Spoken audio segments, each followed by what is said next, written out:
G'day folks, since I'm always trying something new on this channel, I thought let's try a night vlog, shall we?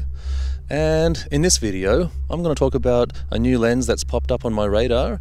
It's the Tamron 35 to 150 f2 to 2.8, and I want to chat about, well, I don't have the lens on me by the way because of course it hasn't been released yet, but I want to talk about why that would be suitable for someone like myself who shoots weddings solo because I don't have any friends.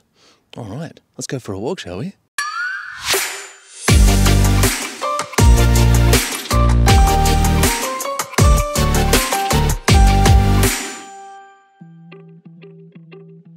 Well, welcome back and thanks for joining me. So why did I want to talk about this lens? Why am I excited about the new Tamron 35 to 150? Well, basically I shoot Sony, I shoot weddings solo on my Sony A7S III, and I shoot 4K, and you can't crop in 4K on the Sony A7S III. So because of that, I've had to keep around my A7 III as well. So I shoot with those two bodies. And I also shoot with two 24 to 105s for things like formalities and ceremonies and stuff like that.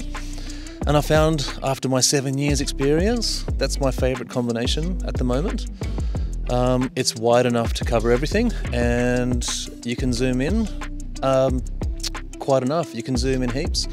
There's only a couple of churches here in Sydney where 105 won't be enough. And one of them's called St. Mary's, and I never get to shoot in there, and I basically don't want to. I don't want those kind of weddings. I like my, more boutique Western style weddings. I tend to get most of those kind of things. And shooting solo, yeah, two bodies with 24 105s has been my favorite combination. Obviously shooting primes for other things like the photo shoot and preps and stuff like that. But yeah, so I keep the A7 III around, and I put it on the camera facing the bride so I can crop in to 150 if needed. And I rarely do need to do that because we're still delivering in HD mostly, and the people I shoot for still deliver in HD. Because if you shoot 4K and you deliver in HD, you can crop and reframe and you can punch in as much as 150%, maybe more. I've punched into like 200% and it still looks good. So I found this perfect combo. Two 24 to 105s, A7 III and A7S III. And by the way, I can crop in a little bit on the A7S III. I can crop in 1.1 using active stabe. So as soon as this Tamron 35 to 150 comes out, I'm getting this bad boy, and I'm gonna get rid of one of my 24 105s. And I can actually even get rid of one of, well, the A7 III, because now I can put that combination, the A7S III and the Tamron 35 to 150 on the bride side. So winning all around, yeah, except if I want to do photos. I gotta say though, doing photos on this A7S III has been pretty cool. My last video was about that, so check it out. By the way, like and subscribe for more content like that. And if you do, I'll make more content. Otherwise, don't know what to do really. I was thinking of making this just a skit channel then. Anyway, back on topic. I will get this Tamron 35 because f2 at the wide end, pretty damn awesome. I'm currently shooting on a 35mm lens now, so this is what it's probably going to look like if I vlog with a thing, if I do, because it's going to be a heavy lens.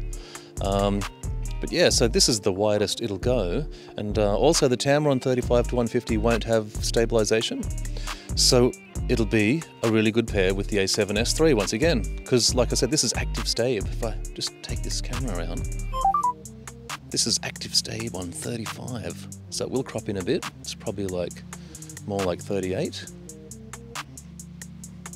It's a very smoky, cold evening here in Sydney.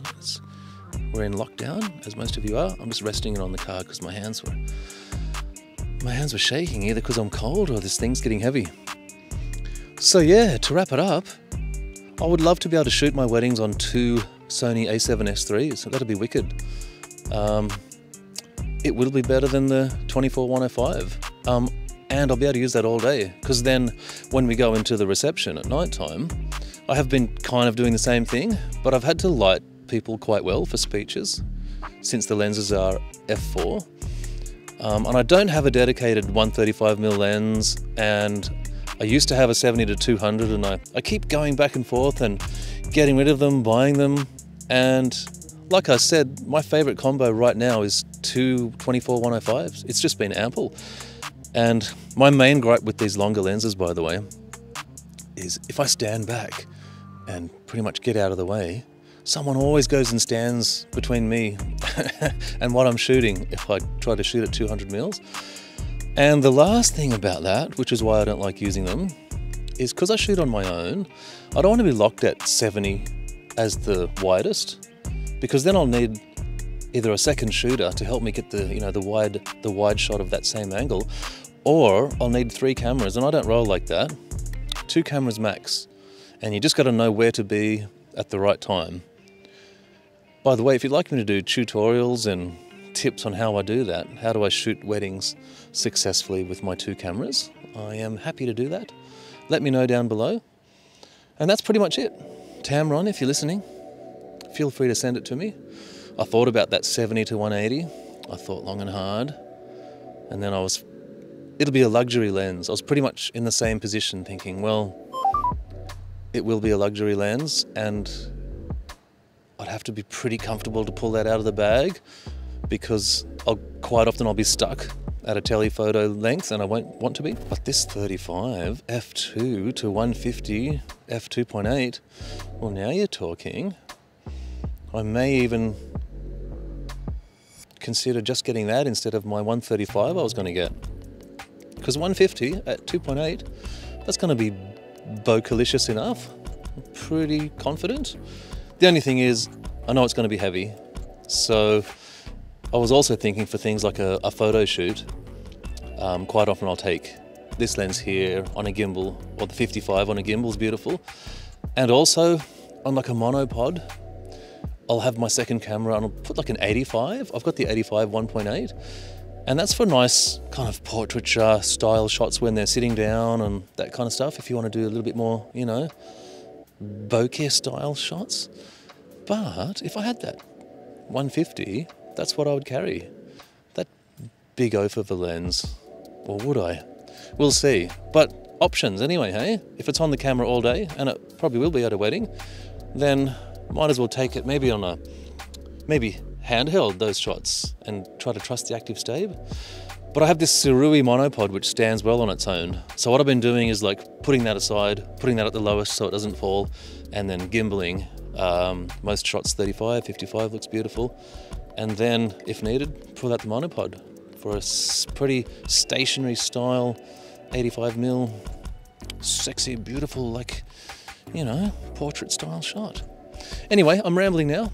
Just thought I'll add as much info as I can to this video, and I will see you on the next one. I think we're done. All right, see ya, bye.